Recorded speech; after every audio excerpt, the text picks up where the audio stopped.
So, you know, we love our events on the Guide Liverpool, and this year there are more than ever before because we are celebrating 50 Summers of Love, 1967 to 2017. Claire McColgan, Head of Culture Liverpool.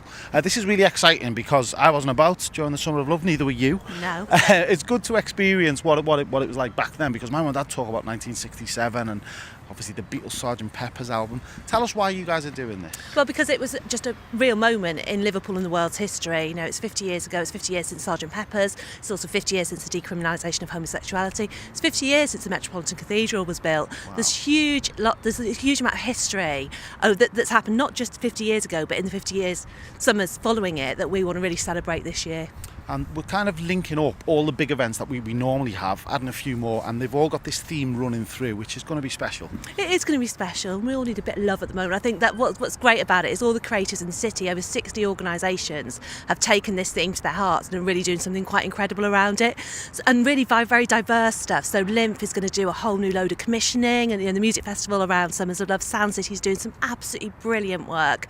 And the museum's doing a big exhibition on coming out. So lots of organisations are really taking very different parts of those themes and really blowing them up big. And we do kind of theming very well. We did it for One Magnificent City when we did when the Three Queens came, and we've got some real blockbuster moments within there that will just be fantastic. I'm presuming as well that obviously out of town and out of Liverpool, we're going to attract a lot of people because it's so famous, the Summer of Love, across the world. So a lot of people coming into Liverpool. Absolutely. If you think about things like the Merseyside, but also the poetry that came from this city, you know, you've got Adrian Henry, you've got Richard McGough, you've got Brian Patton, you've got things that happened here because this city was kind of a hotbed of creativity then.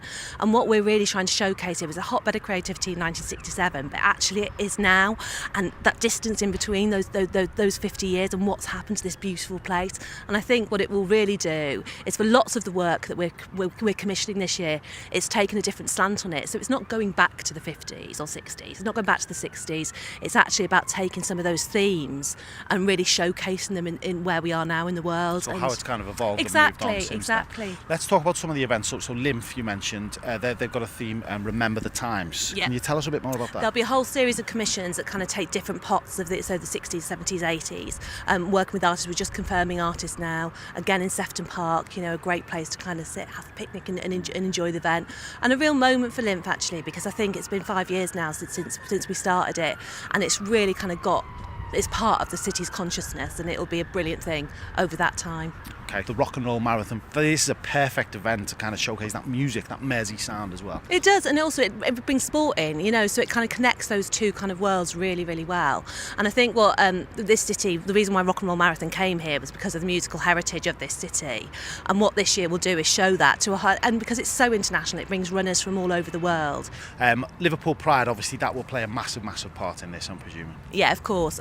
And Liverpool Pride loves the theme. You know, they do them brilliantly, don't they? They do them better than anywhere else. So I can't wait to kind of see what they're going to do around it, and kind of what, you know, and what people are going to make of that as well. And also, I think the 50th anniversary of the cathedral is really interesting, because I think one of the most beautiful things I'm looking forward to is a piece that was made for the cathedral. The opening never ever happened. A piece by an artist called Pierre Henry, who is at the forefront of electronic music. We're doing that this year. Never got a chance to do it when it opened, was commissioned for it, but we're putting it on for the first time this year. So there's just real moments, I think, that will spread throughout the whole of the summer. Okay, well, Claire, good luck with it all. Can't wait. Summer of Love is on. Thank you very much for chatting to us. It's bit cold, won't be come April, and it runs right the way through until September. Full list of events so far. We got 60 so far, and more to come. Keep it with us, the Guide Liverpool and Culture Liverpool, for more.